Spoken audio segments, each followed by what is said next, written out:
Emak-emak ini kira-kira masuk surga apa enggak? Punya apa masuk surga?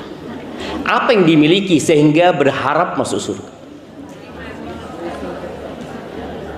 Kita semua tahu dengan Asia binti Muzahim, ya, istrinya Fir'aun.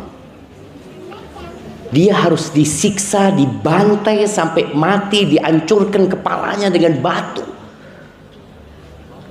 Kita tahu dengan Sumayyah binti Khabbab, bagaimana dia mempertahankan agamanya, ditusuk kemaluannya dengan tombak sampai tewas. Apa yang kita lakukan jemaah? Kita berharap surga Allah itu. Apa yang kita kerjakan? Maka tolong kita pandai bercermin. Rasul sallallahu alaihi wasallam mengatakan, man khafa adlaj. Barang siapa yang takut, maka dia akan bersegera untuk menuju ke rumahnya. Karena dia takut. Kekhawatiran masuk neraka itu yang membuat orang akhirnya bersegera menuju ke surga. Waman adlaj balagal manzil. Barang siapa yang segera, nggak mengatakan nanti, andai kata, dia bersegera menuju ke rumahnya, dia akan sampai ke tempatnya, selamat dia. Lalu Nabi SAW mengatakan, ala inna sil'atallahi ghaliyah. Barang yang Allah tawarkan itu mahal. Ala inna sil'atallahil jannah. Barang yang Allah tawarkan ini surga, jemaah. Surga yang luasnya seluas langit dan bumi. Surga yang kerudung bidadarinya, kalau semua isi bumi ini digunakan untuk membeli kerudung bidadari, nggak cukup, jemaah. Tapi kata Allah Azza wa Jal, bal tu'thiruna al-hayatad dunya. Tapi kalian lebih mementingkan kehidupan dunia. Wal akhiratu khairu wa abqa. Sedangkan akhirat itu lebih baik dan lebih kekal. Tapi perlu perjuangan ke sana. Pernah suatu hari Rasulullah SAW didatangkan kepada beliau sebuah kain dari sutra. Kalau sekarang banyak kain yang lembut, ya, tapi di masa itu kasar, sama pakaian-pakaian para sahabat Nabi. Ketika kain lembut itu dipegang sama para sahabat, dia lihat, ya Allah, lembutnya, bagusnya, indahnya. Lalu Nabi SAW melihat kepada mereka, lamanadilu Sa'ad. Kalian tahu, sapu tangannya Sa'ad di surga itu lebih lembut dari itu, kata dia. Sapu tangan yang biasa digunakan, setelah digunakan dibuang, itu lebih lembut dari sana. Maka ahibati fillah, ketika berpikir masuk surga, Nabi SAW pernah bertanya kepada seorang wanita yang datang curhat kepada Nabi SAW. Kita semua sering dengar cerita itu. Bahkan mungkin cerita itu sudah terpatri di dalam jiwa kita, tapi berat bagi kita untuk mengamalkan. Ini perempuan datang, lalu Nabi tanya sama dia, adzatu zaujin anti? Engkau punya suami? Kata wanita ini, na'am ya Rasulullah, aku punya suami. Kaifa anti lahu? Nabi tanya, gimana sikapmu kepada suamimu? Perempuan ini menjawab dengan jawaban kebanyakan perempuan. Kebanyakan wanita kalau ditanya bagaimana sikapmu kepada suamimu, ya aku nggak menyia-nyiakan dia, yang aku mampu aku layani. Kata wanita ini seperti itu. Terus apa Nabi mengatakan, barakallahu fiik, ahsanti. Nabi menyampaikan sebuah pesan kepada wanita ini untuk dibawa kepada seluruh wanita yang datang setelah dia. Unduri aina anti minhu. Lihat ya, lihat bagaimana sikapmu kepada suamimu, kata dia. Lihat. Fa innama huwa jannatuki au naruki. Suamimu itu surgamu atau nerakamu. Lihat.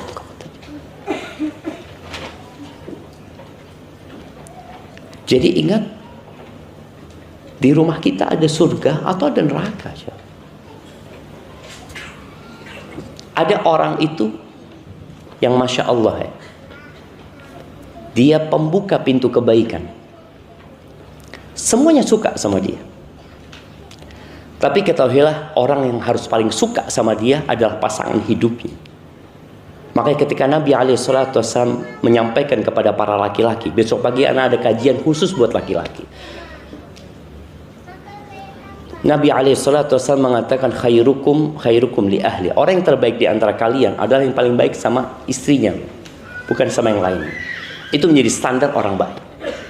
Jadi kalau ada seorang wanita yang baik dengan kawannya, baik sama sohibnya, sama tetangganya, ya Allah, fulana masya Allah, padahal menurut suaminya tidak, maka harus berhati-hati. Engkau tidak perlu kesaksian dari orang-orang di luar sana. Mereka nggak tahu bagaimana sikapmu kepada surgamu dan nerakamu. Ahibati fillah, Anda masih ingat kisah seorang laki-laki yang curhat tentang istrinya, dan istrinya curhat tentang suaminya. Akhirnya ada datang menjumpai nih suami nih istri. Anda tanya, bang, kita dengarkan apa sih curhatan sang istri? Istrinya curhat, Anda punya suami nih Ustaz, pulangnya malam Ustaz, malam pulangnya, anak udah pada tidur, dia baru datang Ustaz. Sudah, iya. Anda tanya sama suaminya, bang, kenapa abang pulang malam? Ustaz, kata dia, anak itu menjaga anak-anak supaya tidak lihat keributan kita Ustaz. Anak nunggu anak-anak tidur Ustaz. Soalnya anak kalau pulang kerja ditanya dari mana, ngapain aja, terus panjang Ustaz. Akhirnya kita berantem Ustaz. Anak memilih biar anak-anak selamat, walaupun anak jadi kambing hitamnya Ustaz. Ada laki-laki yang gak betah di rumahnya karena rumahnya belum jadi surga. Oh, salahnya dia Ustaz. Kita gak bicara dia sekarang. Kita bicara para wanita calon penghuni surga yang belum tentu masuk surga. Kita berharap masuk surga, tapi ternyata kebanyakan ada di neraka, kata Nabi SAW. Hidup cuma sekali jangan. Mereka yang telah pergi meninggalkan dunia kepingin balik. Untuk apa? Untuk memperbaiki. Kenapa aku dulu kayak gitu? Hukum asalnya wanita itu di rumah, nggak keluar. Kenapa? Iya, karena ada surga di rumahnya. Ada apa dia keluar? Surganya sudah ada di situ. Pernah ada dua wanita yang keluar rumah. Semua ingat dengan kisahnya dua wanita yang berjumpa dengan Nabi Musa alaihissalam. Nabi Musa melarikan diri dari Mesir, kemudian sampai ke Madian.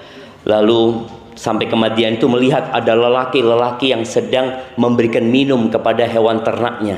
Di antara mereka ada dua perempuan keluar rumah. Di antara laki-laki yang banyak, perempuan ini tadudan, dia menghalangi ternaknya supaya nggak bergabung dengan ternaknya orang-orang itu. Nabi Musa langsung heran.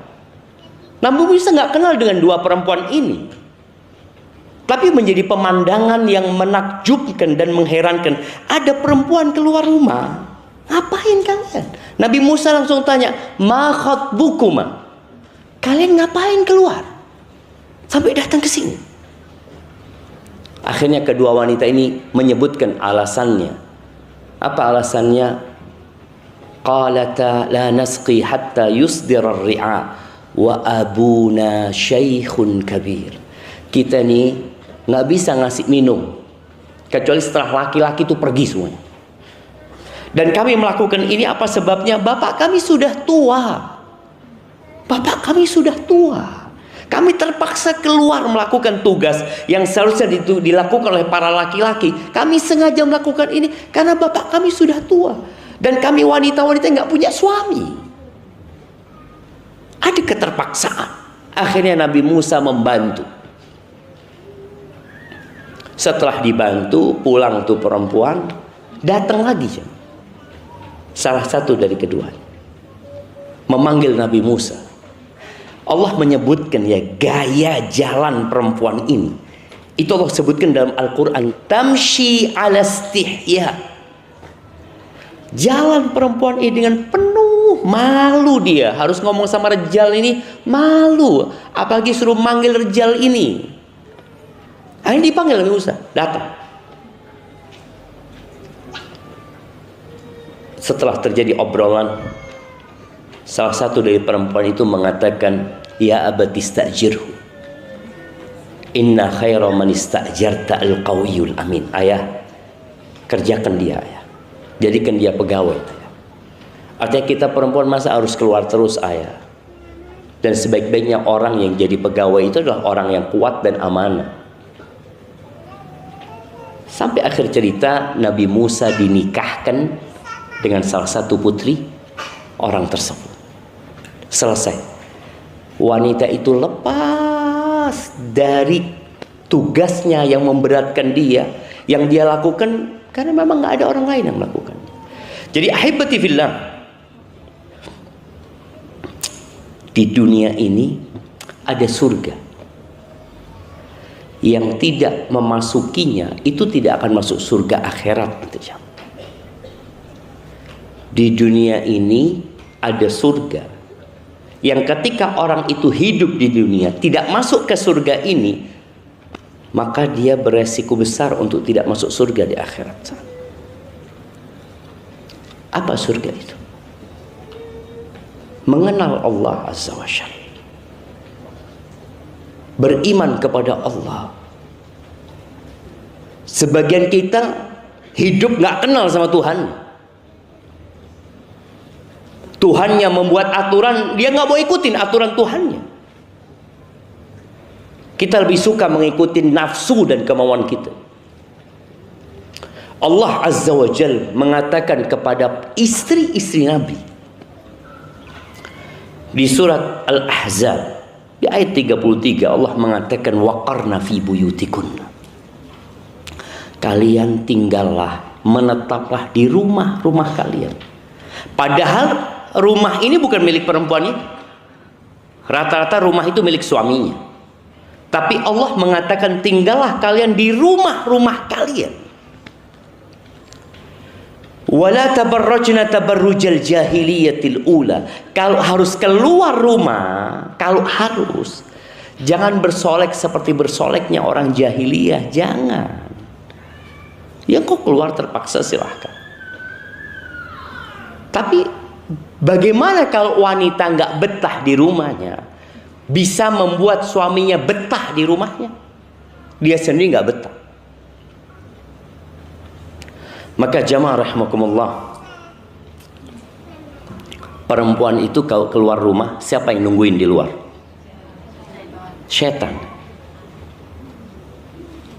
Dihitungin sama setan. Jadi harim-harim itu kalau keluar, setan tuh nungguin ya. Alhamdulillah keluar, kata setan. Sampai Nabi SAW mengatakan istasyrafah syaitan. Dari jauh dilihat sama setan ini. Oh, keluar fulana ini. Karena tipu daya setan itu lemah, kata Allah. Inna kaida syaitani kana dha'ifa. Lemah tipu daya setan itu. Tapi ketika Allah berbincang tentang tipu daya wanita, Allah mengatakan inna kaidakunna 'azim. Tipu daya kalian itu besar sekali. Maka setan bagaimana memanfaatkan hal itu? Sampai sholat saja, di mana perempuan lebih baik sholat? Di rumah, jemaah. Ini ada seorang wanita yang datang kepada Nabi SAW. Namanya Ummu Hamid. Dia mengatakan, ya Rasulullah, aku tuh suka banget sholat bersamamu. Siapa yang nggak suka sholat di belakang Nabi Muhammad SAW? Yang ketika memandangnya kegalauan jadi hilang. Dia datang, ya Rasulullah, inni uhibbu salata ma'ak. Aku tuh suka banget sholat bersamamu ya Rasulullah.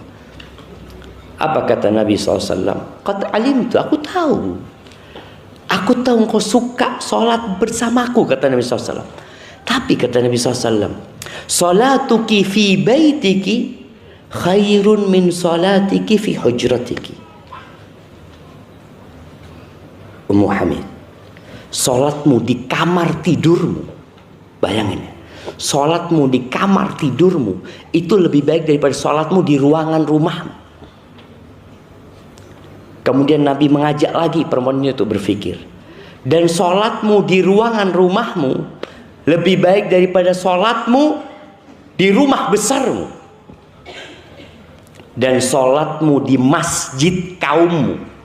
Artinya semakin dekat ke rumahmu, tapi udah keluar rumah. Awalnya di kamar, kemudian ke ruangan tengah mungkin ya, kemudian ke ruangan yang lebih besar. Kadang-kala orang bikin musola ya di rumahnya, kelihatan orang.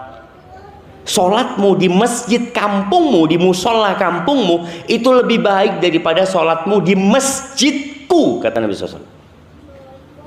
Sholat di Masjid Nabawi itu 1000 kali jamaah daripada masjid lainnya. Tapi ternyata buat wanita, sholatmu di masjid kampungmu, yang berarti sholatmu di kamar tidurmu, lebih baik daripada sholatmu di Masjid Nabawi. Kita ini cari surga.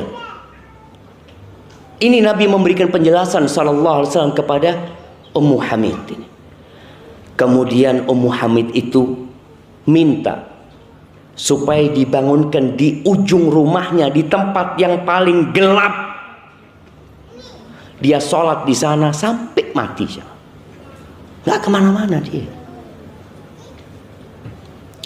Sampai seperti itu loh. Bagaimana perempuan menciptakan rumahnya menjadi surga. Tapi memang berat, jemaah. Keinginan untuk keluar, keinginan untuk happy-happy, majelis sana, majelis sini, ada keinginan itu. Tempat yang paling dicintai Allah itu apa? Masjid.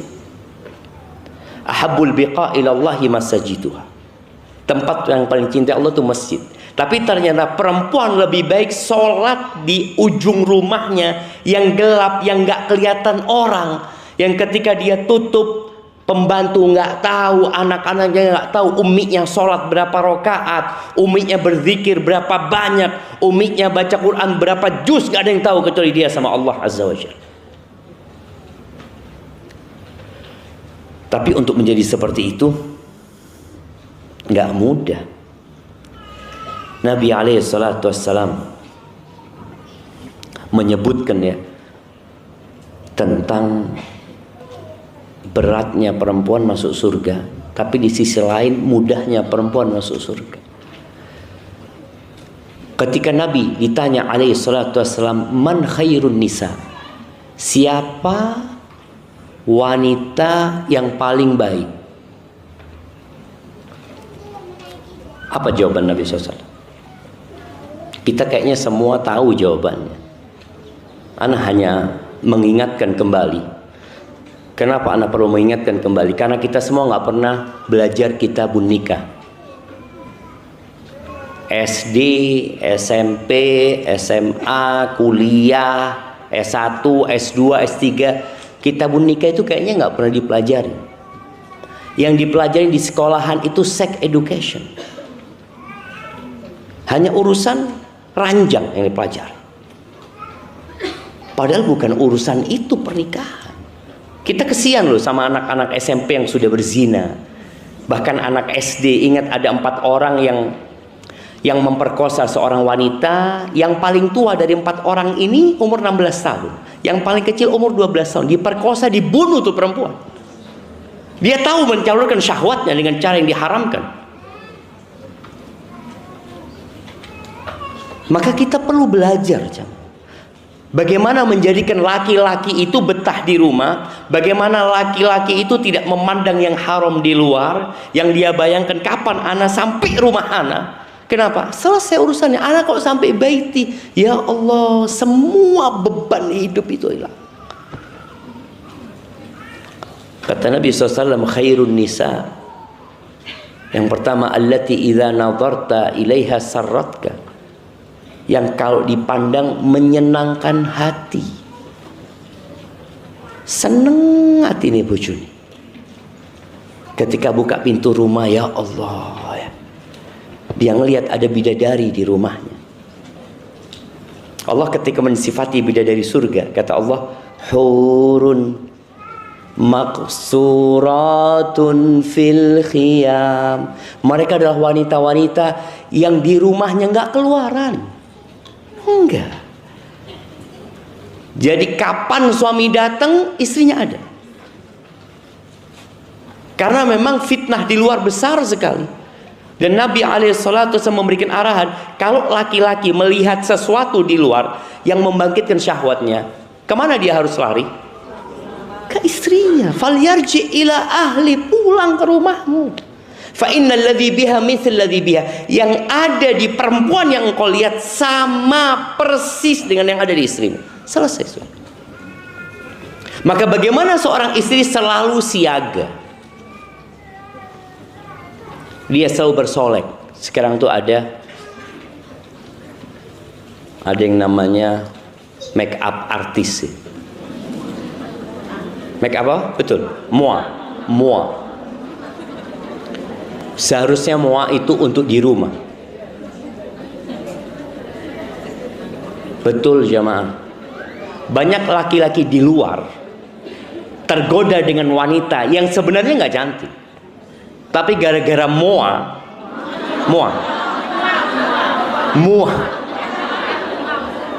Iya, gara-gara make up itulah. Gara-gara make up itu. Jadi dilihat perempuan ini, apalagi tadi setan sudah nungguin dia. Udah dia berias, bersolek ala jahiliyah, ditambah setan yang menghiasi dia, habis udah laki-laki. Dia ingin pulang ke rumahnya. Bagaimana ketika dia pulang, dia ngelihat istrinya lebih cantik dari semua yang ada di muka bumi ini. Karena dia berias, dia sambut suaminya. Siapa yang gak betah? Seorang suami ngelihat istrinya selalu cantik, selalu cantik. Bahkan anak-anaknya tahu. Karena ada harim-harim ini, kau lagi sama sohibnya ketawa-ketawa, ya telepon ketawa-ketawa. Pas rejalnya datang, dimatikan HP-nya, pasang muka cemberut. Sampai anak itu ngomong, Mama kalau Abah datang kok jadi kayak gini? Anak itu memperhatikan emaknya. Yang seharusnya dia enak dilihat sama suami, enggak. Dia sok jual mahal. Apa bi'gholi? Sama rejalnya. Loh ini loh suamimu yang seharusnya disambut, yang seharusnya engkau tampil cantik buat dia, yang seharusnya rumah itu jadi indah. Aisyah radhiyallahu taala anha, dia tahu suaminya nggak punya. Nabi SAW bukan orang yang punya banyak harta. Dia tahu, dia ingin bersolek buat suaminya, sampai pinjem kalung Aisyah. Pinjem. Buat siapa? Buat berhias untuk Nabi SAW. Kalau sekarang pinjem buat apa? Buat kondangan. Bukan buat suaminya. Kalau dipandang menyenangkan hati, kalau disuruh nurut, susah sekarang cari harim yang nurut. Kenapa? Anak katakan susah.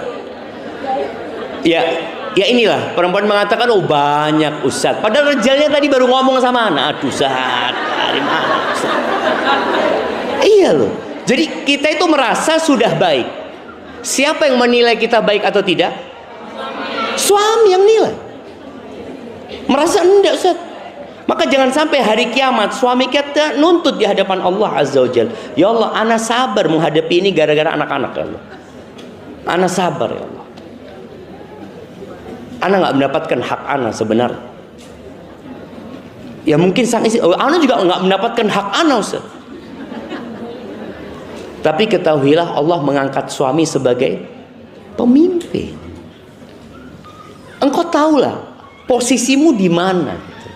Maka di sini kalau disuruh nurut apapun perintah suami. Sebagian perempuan ini mamanya mau kondangan. Bang, Aku mau kondangan bang ya. Gak usah lah, di rumah aja.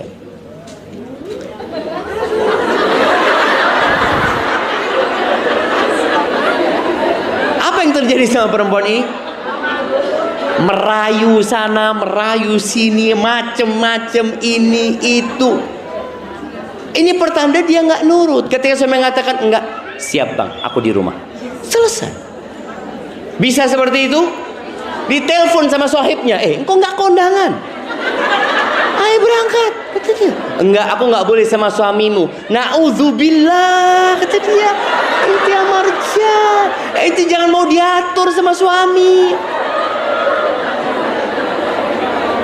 Itu terjadi sekarang ya. Itu terjadi sekarang. Yang ini akan berdampak kepada anak-anak nanti. Kalau ngelihat uminya kayak gitu, berarti dia nanti sama suaminya kayak gitu juga. Maka mata rantai ini harus diputus. Kesian anak-anak kita kalau akhirnya harus masuk neraka gara-gara emaknya menjadi contoh yang buruk. Anak-anak itu ingat ya, anak-anak itu mungkin dia salah dengar, tapi anak-anak nggak pernah salah ngelihat ya. Nggak pernah anak-anak salah melihat. Berapa banyak emak-emak yang ngasih tau, nak, engkau jangan kayak gini nak ya, engkau jangan. Tapi dia ngeliat emaknya kayak gitu. Ada sebagian bapak yang ngatakan, nak, jangan ngerokok, sambil pegang rokok dia. Kira-kira denger anaknya apa? Ngerokok nak. Padahal bapaknya ngomong seperti itu. Maka tolong, bagaimana, kesian loh, kita ini ingin rumah tangga kita itu baik-baik saja. Kita ingin sampai surga bersama keluarga kita. Tapi kadangkala kita terlalu pede masuk surga. Terlalu pede, nanti bakal ditimbang loh jemaah. Ditimbang. Ingat seorang wanita yang Nabi SAW ditanya, ya Rasulullah fulana. Ada fulana ya Rasulullah. Oh ya Rasulullah, dia sholat malam, puasa sunnah, sedekah. Tapi kalau ngomong pedes ya Rasulullah, suka nyakitin tetangganya. Ini tetangga bukan suaminya. Ini tetangga. Apa kata Nabi SAW? Hiya finnar, la khaira fiha. Nggak ada baiknya tuh perempuan, neraka tempatnya dia. Kadang-kala kita merasa, oh ana soli loh, ana udah puasa sunnah Senin Kemis loh, tapi ada hak orang lain yang tidak diberikan. Wa idza ghibta anha. Ini perempuan yang tadi, yang paling indah kata Nabi SAW, yang kalau dipandang nyeneng no hati, kalau disuruh nurut, kalau ditinggal sama suaminya. Suaminya kerja, apa yang dilakukan? Dia jaga kehormatan dirinya. Dikenakno anak-anak dikenakno omahe. Ada perempuan rejalnya keluar rumah, alhamdulillah, langsung regut pegang HP. Dia merasa suaminya beban buat dia. Kemudian dia sibuk chatting fulan, nonton ini, nonton itu. Mulai dia membandingkan suaminya dengan suami orang. Dia dapat video di IG suami yang ngasih bunga sama istrinya, langsung dikirim ke rejalnya.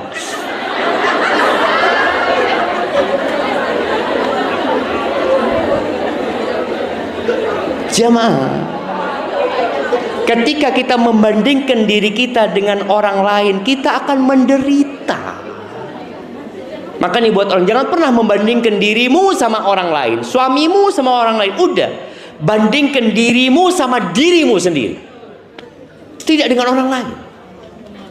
Tapi kalau engkau seperti itu, engkau mulai melihat fulana kirimin video ini, video itu, rejalnya, ya Allah, tidak bersyukur karena punya harim ini.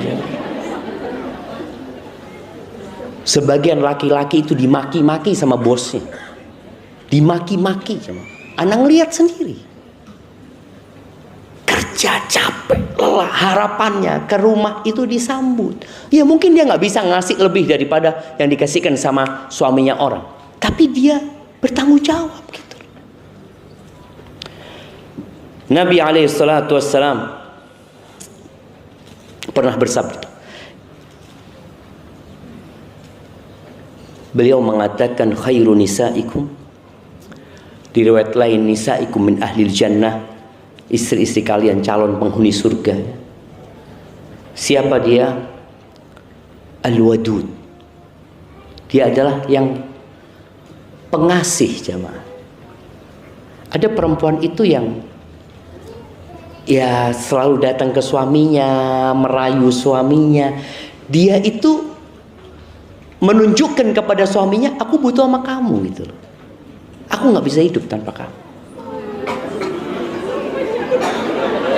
Ada harim kayak gitu jemaah.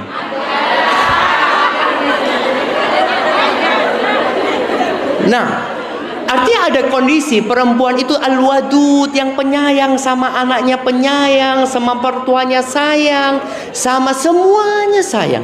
Bahkan dia menunjukkan cintanya.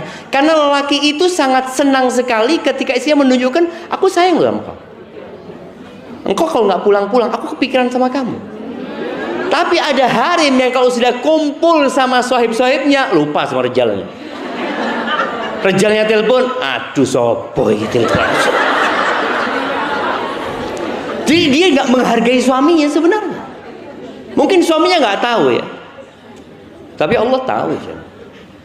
Maka tolong jadilah al-wadud, yang cinta dan kasih sayangnya itu kelihatan. Maka Allah katakan wa ja'ala bainakum mawaddatan warahmah.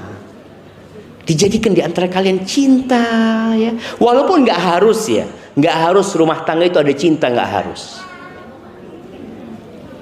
Bahkan kata Umar bin Khattab, fa inna aqallal buyut allati tubna 'alal hub. Sedikit rumah tangga yang dibangun di atas cinta, sedikit. Apalagi kalau sudah anaknya banyak, apalagi kalau sudah ajuz. Sampai rejal-rejal mengatakan apa? Al-ajuz bala wal bikru dawa, kata mereka. Sampai mereka.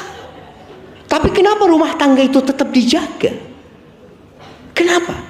Karena kita hidup ini untuk beribadah kepada Allah, bukan untuk bersenang-senang. Makanya ada orang yang terus sabar. Yang harim ini sabar sama suaminya yang sudah tua. Suaminya sakit-sakitan. Yang kalau dia ninggal suaminya, ada banyak rejal yang akan ngelamar dia. Tapi dia mempertahankan rumah tangganya. Kalau dikatakan cinta, ya enggak, Ustaz. Anda pernah ketemu dengan seorang suami istri yang mau cerai, umurnya sudah 70 ke atas ya. Mau cerai di depan anak. Ternyata sang istri merasa dulu pernah dizalimin sama suaminya. Dan suaminya ketika tambah tua, tambah lemah, istrinya masih muda. Ditinggal rejalnya. Ditenggak. Maka sedikit loh rumah tangga dibangun di atas cinta. Tapi orang mempertahankan rumah tangga karena beribadah. Hidup ini bukan untuk bersenang-senang, enggak. Untuk mengabdi kepada Allah Azza wa Jalla. Dan Allah turunkan Al-Quran. Di situ Allah jelaskan apa yang harus kau lakukan pada kita. Maka subhanallah, Nabi SAW ketika mengatakan perempuan yang penyayang, oh itu Masya Allah, kalau dia bisa terus sayang sama suaminya. Walaupun suaminya udah sakit, walaupun suaminya sudah mungkin tidak bisa melayani seperti dulu, tapi sang istri tetap mengingat bagaimana perjuangan sang suami. Yang kedua, al-walud, yang suka punya anak. Dulu, perempuan-perempuan zaman dulu itu hamil lagi, nggak ada masalah. Sekarang harus zaat rejal sama harimnya kalau mau punya anak lagi. Nggak, wes cukup wes. Kesel ana. Iya, ada perempuan-perempuan nggak mau, nggak sudah, nggak ya. Meteng meneng. Kadangkala ada orang tua yang ngomong gitu sama anaknya, nak, ojo meteng meneng, nak, ayo cukup wis nak. Loh, anak bojone mah. Loh iya. Makanya Nabi alaihissalatu mengatakan al-walud. Memang capek jemaah, nggak sama ya. Pahala seorang wanita yang punya anak 1 dengan yang punya anak 5 nggak sama. Yang punya anak 10 dengan yang anak 5 nggak sama. Kita lihat umi-umi dulu anaknya 11, 12. Sampai anak ingat di Bondoso ya. Ustaz Zain Bawazir rahimahullahu ta'ala punya anak 28 dari 1 istri. Gimana capeknya istrinya jemaah? Capek jemaah.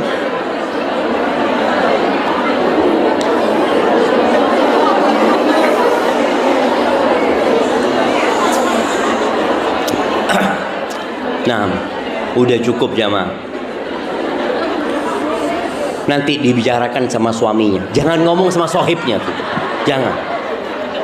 Karena akan ada yang suka ngembosi. Enggak, jangan. Suamimu ngomong, aku kepingin punya anak lagi. Katakan, ahlan wa sahlan. Loh, ingat semua kelelahan 9 bulan ya hamil. Semakin hari semakin lemah, semakin hari semakin lemah. Apa kata Allah? Faman ya'mal mithqala dzarratin khairan yara. Engkau akan dapatkan. Suami nggak dapat, yang engkau akan dapat. Kemudian yang ketiga sifatnya al-muwatiyah, yang suka mencocokkan diri sama suaminya. Suaminya kepingin ini, iya bang. Kan ada harim-harim yang aku kepingin ini ya? Enggak, aku nggak cocok.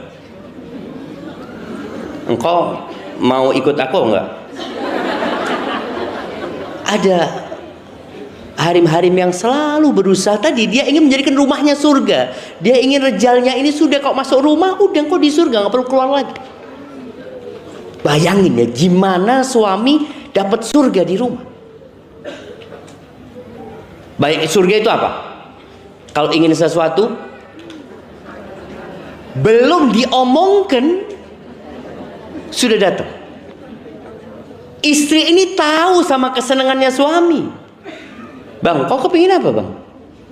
Kata suaminya, ya Allah, mau sudah ngerti wes 20 tahun suatu. Ada yang masih harus minta suaminya. Kan tahu istri itu apa kesenangannya suami ini. Dia selalu ada untuk suaminya. Dia tahu suaminya suka sama ini, sama itu, sama itu. Udah dia siapin. Kadang-kadang dia tanya, bang, hari ini kepingin makan apa? Rawon. Oke, rawon. Tahu-tahu dimasakin soto. Gimana perasaan suaminya? Dia datang, loh, endi rawon nih? Nggak ono keluke bang. Jadi soto. Ketika suami kayak gitu, apa kata istri? Bang, kok ndak bersyukur bang? Wes pangan. Subhanallah jamaah. Yang seharusnya minta maaf malah enggak, ngatakan suaminya enggak pandai bersyukur engkau bang, wis gena kon bang. Idza taqainallah, kata Nabi SAW, kalau mereka bertakwa kepada Allah Azza wa Jalla, itu perempuan yang bakal masuk surga. Wa syarru nisaikum, dan kalian tahu siapa wanita-wanita paling jahat di antara kalian? Yang pertama al-mutabarrijat, yang suka bersolek untuk orang lain. Bayangin ya, suaminya selalu dapat kari-karinya. Coba kalau perempuan cantik, suami ngomong apa? Mau kemana?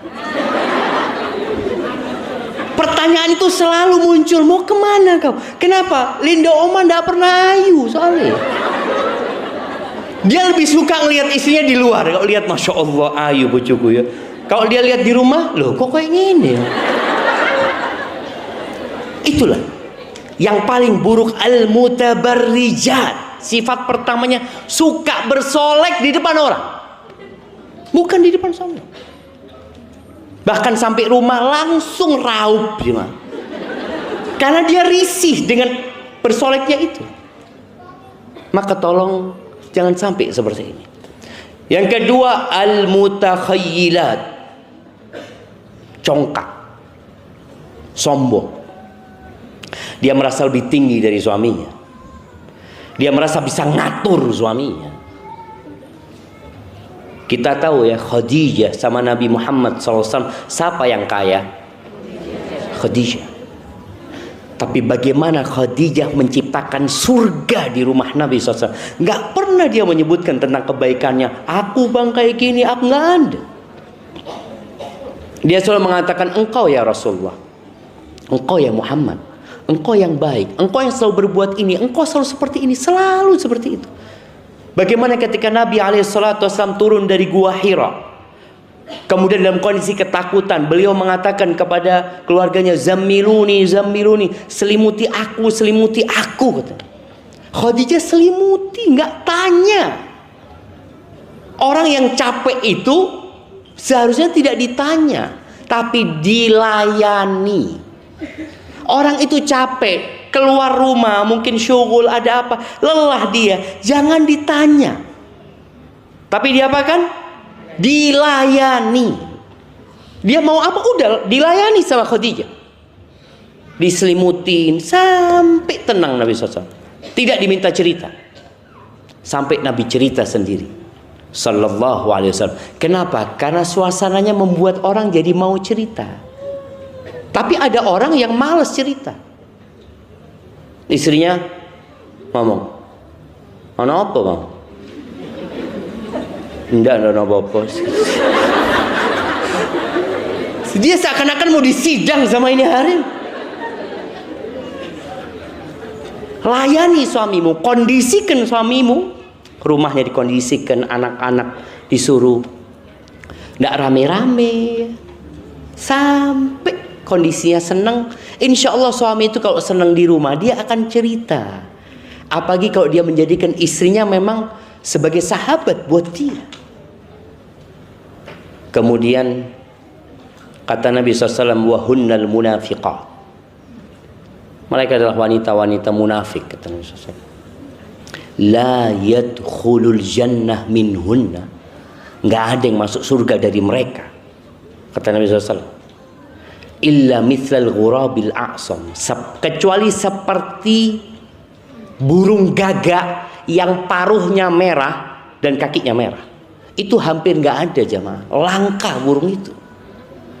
Nabi ingin menyebutkan sallallahu alaihi wasallam bahwasanya berat masuk surga gitu loh. Ketika seorang masih suka bersolek untuk orang lain, sedangkan untuk suami enggak, tidak masuk surga dari mereka kecuali seperti jumlah burung gagak yang paruhnya merah dan kakinya merah.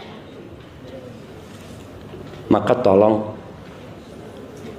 ciptakan surga di rumahmu. Engkau bisa. Kadang-kala wanita, "Ustaz, anak punya suami, Ustaz." Nggak benar, Ustaz. Iya. Sebelum Anda masuk ke tanya jawab, ada satu cerita. Ada seorang wanita telepon ke seorang syekh di televisi. Dia ngomong, "Syekh, Ana mau tanya. Ana punya suami peminum, Syekh. Dia pemabuk. Kalau sudah peminum jangan ditanya dosa yang lainnya. Tadi malam dia datang ke rumah dalam kondisi Ana sedang baca Quran. Tengah malam," kata dia. Kemudian dia datang lihat Ana baca Quran, diambil itu Quran, dirobek-robek, dibuang ke kamar mandi. Apa yang harus Ana lakukan, Syekh? Kira-kira apa yang dilakukan, coba? Cerai. Syekh tanya, "Engkau punya anak?" "Iya, Syekh, Ana punya anak 5 dari dia, Syekh." "Engkau punya keluarga?" "Keluarga Ana di desa, Syekh." "Jauh," kata dia. Ini kalau nggak salah kisah di Aljazair apa di Maroko. "Jauh, Syekh." "Engkau yang ngasih nafkah?" "Ada." "Nggak ada, Syekh." "Keluargamu?" "Nggak ada, Syekh," kata dia. Terus Syekh ngomong, Syekh ini umurnya 94 tahun yang ditanya. Syekh itu ngomong, "Sabar nak ya, sabar nak. Engkau jangan gugat cerai." Kalau bicara secara syariat, boleh nggak dia gugat cerai? Boleh. Tapi Syekh mengatakan, "Sabar nak," katanya.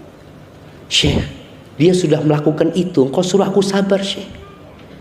Syekh itu mengatakan, "Nah, aku khawatir kalau engkau gugat cerai, nanti pemabuknya jadi 6 nak. Anaknya 5. Karena ini perempuan gak punya apa-apa. Rejalnya akan ngambil anak-anak itu. Jangan," kata dia. Sudah. Kau banyak doa atau minta sama Allah SWT. Ya mungkin bahasa yang kau ciptakan surga di rumahmu ya. Kau minta sama Allah saja. Setahun kemudian, tahu-tahu Syekh ini lagi live di televisi, dia telepon. Perempuan itu telepon lagi. Dia mengatakan, Syekh, dzakartana ya Syekh. Engkau ingat sama aku Syekh, kata dia. Kata Syekh, enggak, aku enggak ingat. Katanya, Arifi binafsi, engkau siapa, kata dia. Engkau ingat Syekh, aku yang pernah telepon tahun lalu, suamiku yang minum, yang merobek Quran. Iya, kata Syekh, ingat Syekh itu. Basyirin ya binti, kata dia. Kasih kabar gembira aku, gimana suamimu sekarang? Kata Syekh, alhamdulillah Syekh, suami anak sekarang yang buka kunci masjid ketika sholat subuh. Artinya perempuan itu memiliki sesuatu yang bisa menundukkan suaminya. Engkau tahu kapan suamimu marah. Engkau tahu apa yang menyebabkan suamimu marah. Engkau tahu apa yang menyebabkan suamimu nggak betah di rumah. Tahu perempuan itu. Apalagi sudah punya anak 5. Udah bertahun-tahun dia tahu dengan karakter suami. Ketika perempuan ini memohon sama Allah, kemudian dia memperbaiki dirinya melayani suaminya dengan baik, malu suaminya. Malu. Ketika hubungan kita sama suami sudah baik, hubungan kita sama Allah baik, Allah itu tinggal katakan kun, selesai. Cuma kita kadang-kala lebih mementingkan diri kita sendiri, mengandalkan akal kita, keluarga kita. Jangan. Maka tolong semuanya, ya, untuk mendesain ulang rumah tangganya. Bagi yang sudah berumah tangga, agar dari rumah-rumah kita itu kelak muncul pejuang-pejuang masa depan buat agama ini, jemaah.